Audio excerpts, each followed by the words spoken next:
All right, let's see if I can count here.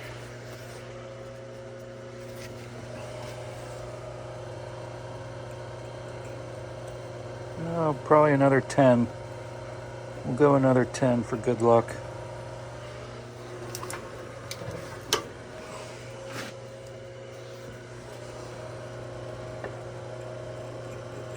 There we go. You ever shoot a scene and you forgot to hit record? Oh my God. So we got that cleaned up, chamfered, deburred, and the other jaws put on the lathe. Now I have to turn the OD, which is 2 5/8. I'll zoom in on the vernier here. Okay, so there's 2, if you can follow along, plus a quarter is half. And then we come over to the vernier, which is at 5/8. So 2 5/8 is the measurement here. We're way over 2 5/8 on the OD, so we got to turn some of that down. It looks like close to 3/8 is what has to come off the OD here for this thrust washer. There's a thrust washer here, and then your caster wheel for the Ben-Hur trailer goes here, and then there's a set screw and a nut here that holds that.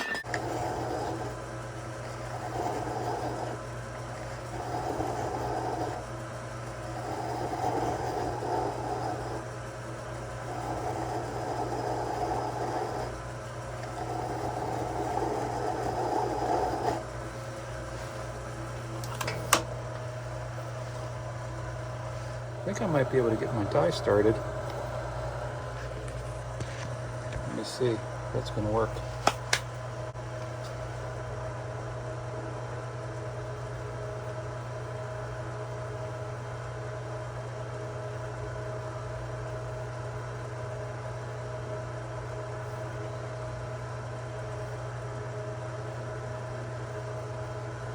No, not enough yet.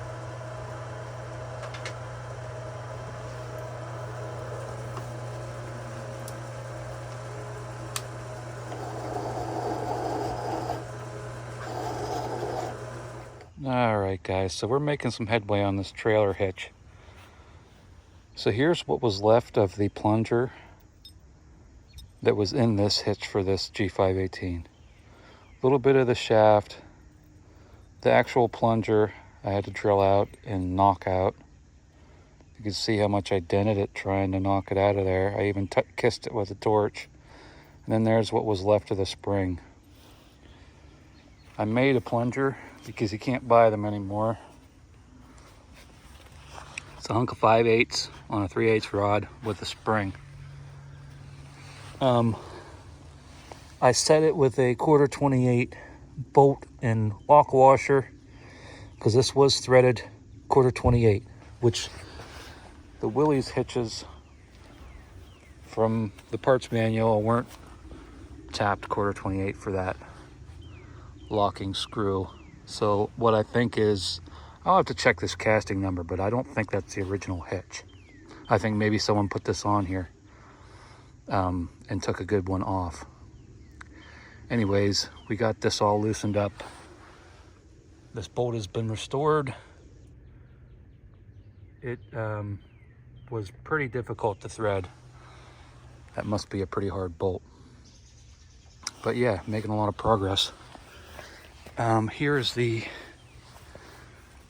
thrust washer. This might be a little thicker than what calls for. I'll have to check my other trailer. But it's machined out. And all I need now is a caster here.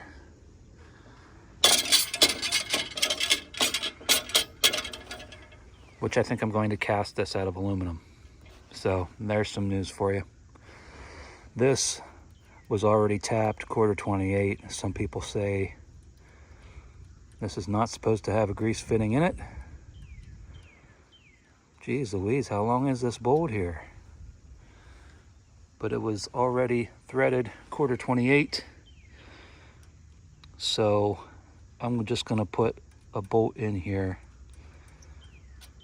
I gotta cut this one off because it bottoms out to keep water out of this. And in the event that this freezes in here, I'll be able to put a grease fitting in here, a Zerk fitting in here to press that up. Okay. Anyways, making progress. Got a couple cotter pins to put in. Letting this paint dry here. Now I'm going to pack this full of grease, put it in, cut it off, bend it over, and that'll be done. So I'm editing this video and I didn't realize that I did not explain what I'm doing here at all. I'm annealing these brackets where the Sharpie marks are so I can bend them. These are taillight brackets for the wooden body G518 Ben-Hur. I'll explain in a little bit why I am making these out of aluminum, but it's not commonly known that you can mark aluminum with Sharpie and heat it until the Sharpie mark burns off. And that's approximately your annealing temperature for most grades of aluminum. I've successfully done this on 50, 60, even 70 series, which is extremely hard and is prone to snapping instead of bending. So it's a useful tip in your fabrication projects. Just wanted to share what I was doing here.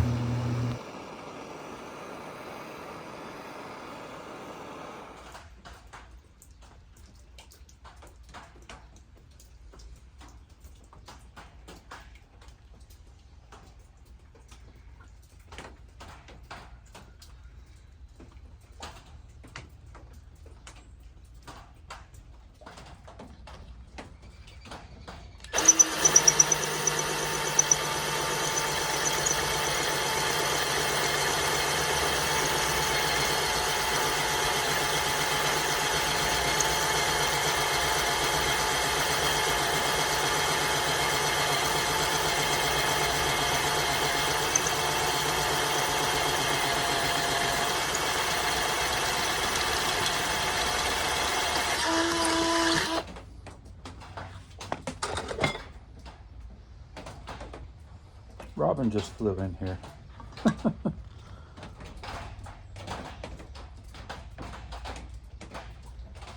I'm just going to do the best I can here. I'll show you what the issue is here. I'm using these original brackets as a pattern to drill the holes in my aluminum brackets. The reason I'm making aluminum brackets instead of straightening these up for two reasons. Number one, these are very heavy for all they are. Number two, I bought Model A tail lights and I don't want them, they don't fit in here right. This distance is a little different and this distance is a little different. So I'd have to modify these and I don't want to do that. So the issue here is I was using the original bracket to mark and drill the holes in the new brackets. And that's worked fine for this one, which I'm glad I used the brackets because by the tape measure, I would have drilled these holes all cattywampus. Don't worry about the jaw marks here. You won't be able to see that from the outside.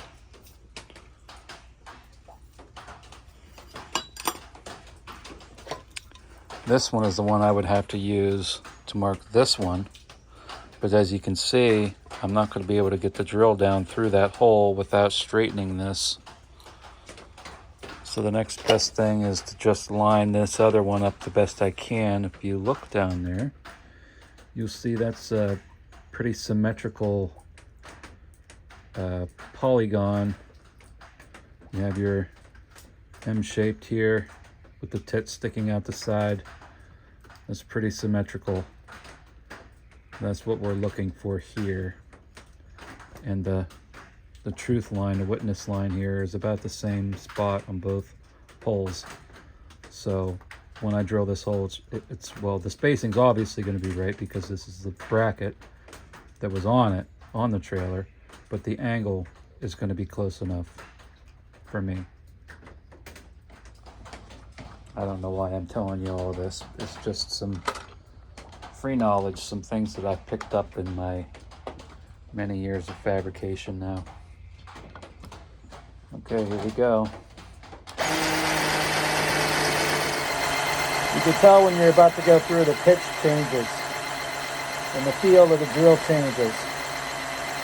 You just have to ease up a little bit. If you go through pushing down real hard, you're really gonna tear something up. And there you have it, folks. Donations gladly accepted. They look close. They look close.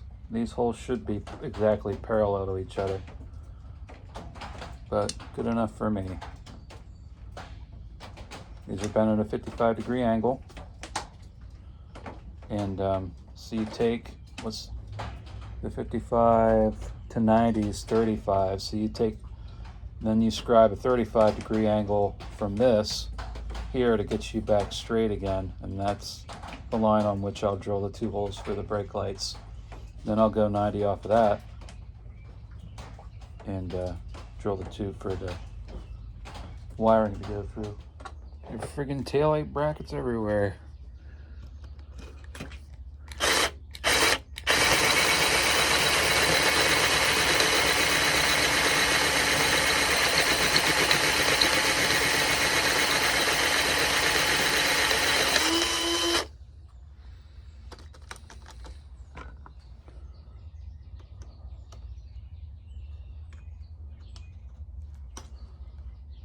Nice. I keep all of these. They make nice little washers, thick washers, bushings. You can make your own custom extra heavy washers out of any material with these hole saws. Another free tip for you.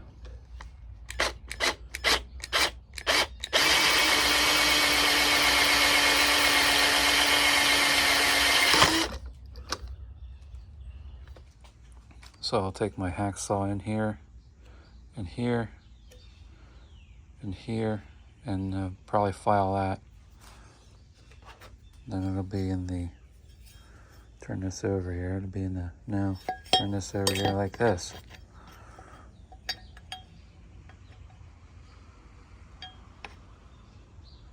It'll be in the original style, but made to fit a Model A taillight.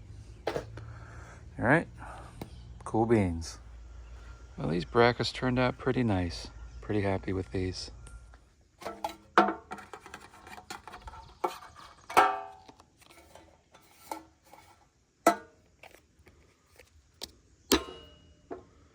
So this was my first attempt, second attempt.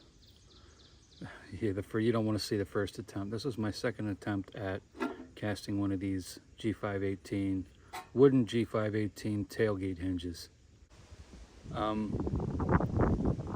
This was a green sand casting, just an open relief casting, I guess you'd call it, open top. And I could probably repair this and weld up the defects and use it. But in pouring this and doing some research, I found out that my sand was too wet and I was the problem. So in that, I mixed the green sand improperly, and I'm too impatient to get it mixed properly. So I went and bought some Petrobond oil-based fine mesh casting sand, and I'm going to attempt this again. If this works, then great, and if it doesn't work, I'm going to just weld this up and dress it up and use it. Okay? Why am I going to all this trouble? Well, I want to cast a caster wheel caster out of aluminum instead of welding up a metal composite. So if this works, I'm going to move on to that. Okay? All right.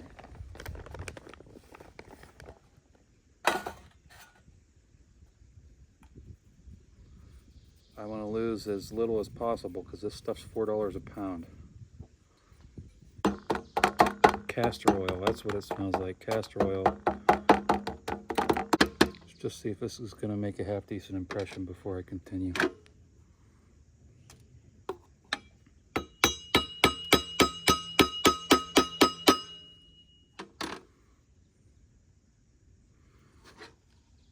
I'd say yes. Absolutely yes. Okay, that's great news. Okay. I'm gonna fill this up and get this impressed in here and get the forge going.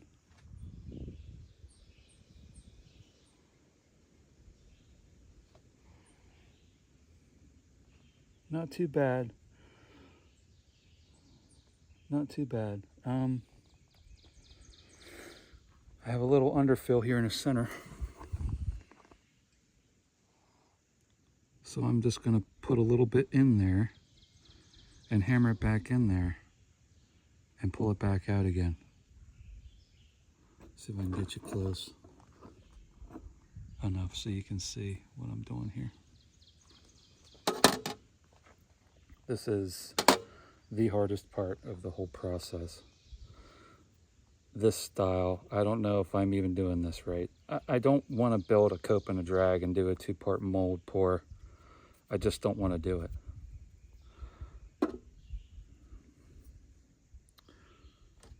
So I'm not going to. I'll just get aggravated and fight with this. So we'll just sprinkle a little bit in the middle there. It's not a perfect impression, but that's, you know, going to be 1,000 times better than this if this pours correctly, and I'm pretty confident that it will. So I'm happy with this. I'm gonna get the forge fired up and get this poured, see how it's gonna go.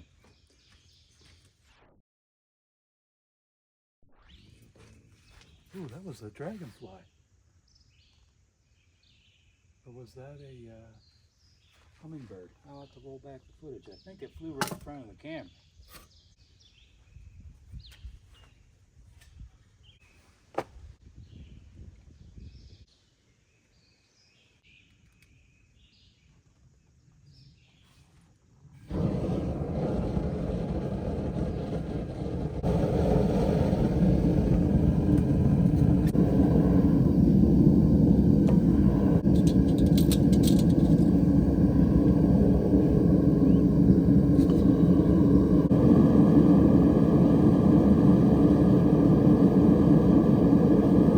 Starting to rain. I'm not going to be able to pour this in the rain. So just as a safety precaution.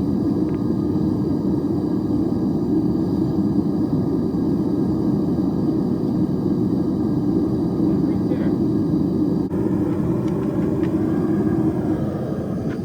there. Sometimes you can look down the hollow and see the rain coming.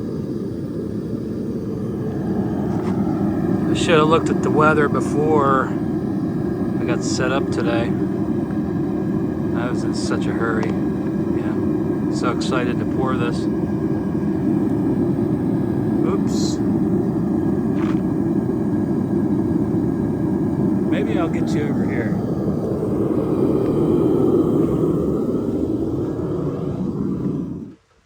Here goes nothing.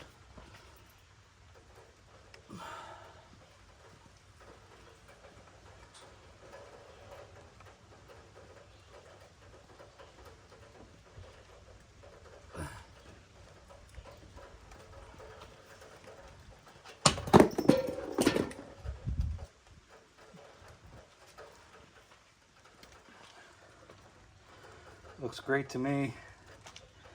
I overfilled it a little bit, but I'll be able to trim that off. No big bubbles or anything. I think that went very well. Kind of peaked already, but I'll show you.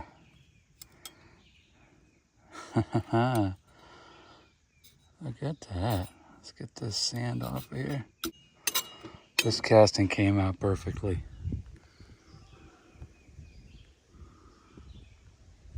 Wow, that is all I had to say.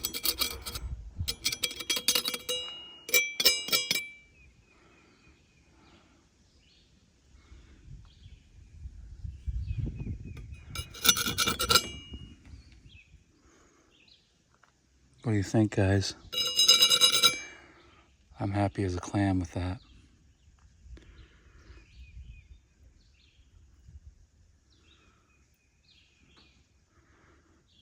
The way I put the duct tape on there, it almost looks like a forging mark, you know? That's cool. So the way I prepared this hinge bracket was I cut a piece of hickory limb this size. What I actually did was I stuck a hickory limb in here until it wouldn't go anymore. And I cut it off with a hacksaw, and then I applied this tape. First I tried to ram green sand in there, and it stuck to itself, and I just had a lot of problem with this hole here. So this is what I came up with, and seems to have worked very well, as you can see. All right, that's it for this pour and perhaps this episode. I only used 1 bar of aluminum. This is the leftover from the pour. Still a little warm. Okay, guys, on to the next mountain.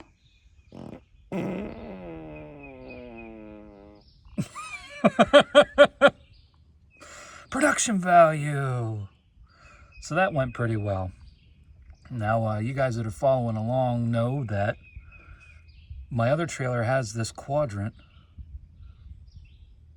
but I don't have this swivel casting for the caster wheel, the landing gear. So I'd like to cast this next. Obviously, I'm not going to be able to cast an exact replica without using a 2-part mold, and I don't want to build a cope and a drag. So I'm going to mold this in lost foam, not entirely in lost foam, just the bottom part, and then we'll impress a column in there with a plug in the center, and that will give me my tube here. And I haven't decided if I want to emboss some bosses on the side for the set screw and the Zerk fitting or not.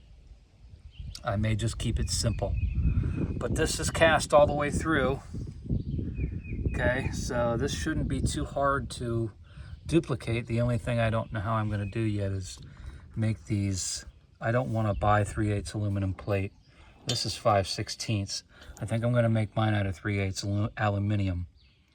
So this will be 3 parts. It'll be the top part, and then each side will be bent and custom formed to use this wheel and set it at the correct height for the other trailer, which is extremely lowered. And this wagon wheel I made for this trailer, but I didn't quite make it small enough. So whenever this is hooked up to my vehicle, I can't drop the wheel and lock it. I have to pull that lunette up onto the top of the pintle hook and then drop the wheel and lock it. That gets me into trouble when the trailer's on a lean and I got the brakes on and I'm trying to get hooked up and get the gear up in the air and get down the road. So without telling you a story, that's what I'm doing there. And that all really kind of hinged on whether this pour worked out or not, which it did. I'm so thrilled with this. That looks great. I don't know anybody else that casts replica parts. I'm sure they're out there, but I don't know anybody. So there's a yellow jacket queen. Get going. It all hinged on this working right. And if it didn't work right, I was just going to weld it up out of some steel pipe, which is still an option. I just wanted to cast the aluminum for the weight savings. Here's a European Hornet Queen I just dispatched. Look how big that thing is. Holy cow, it's big. First time I saw one of them, I thought it was a darn murder hornet. When they're flying around your head, boy, are they big. They look like a 747 flying around your head. All right, I'm gonna get finished up here and go home and start putting this back together. So I have 2 of these, right? It's supposed to have 3. I'm using the 2 that I have to bind the shelter down. In the center, I would like to have a kickstand and a step to get in the thing. And that's why I need a third tailgate bracket. And if I were to ever restore that trailer, you know how hard it's going to be to find one of these with the Willys casting number in it? Just forget it. This is my next best option. So that's where we are with that. I guess we'll go home and I'll show you what other progress I've made on the setup.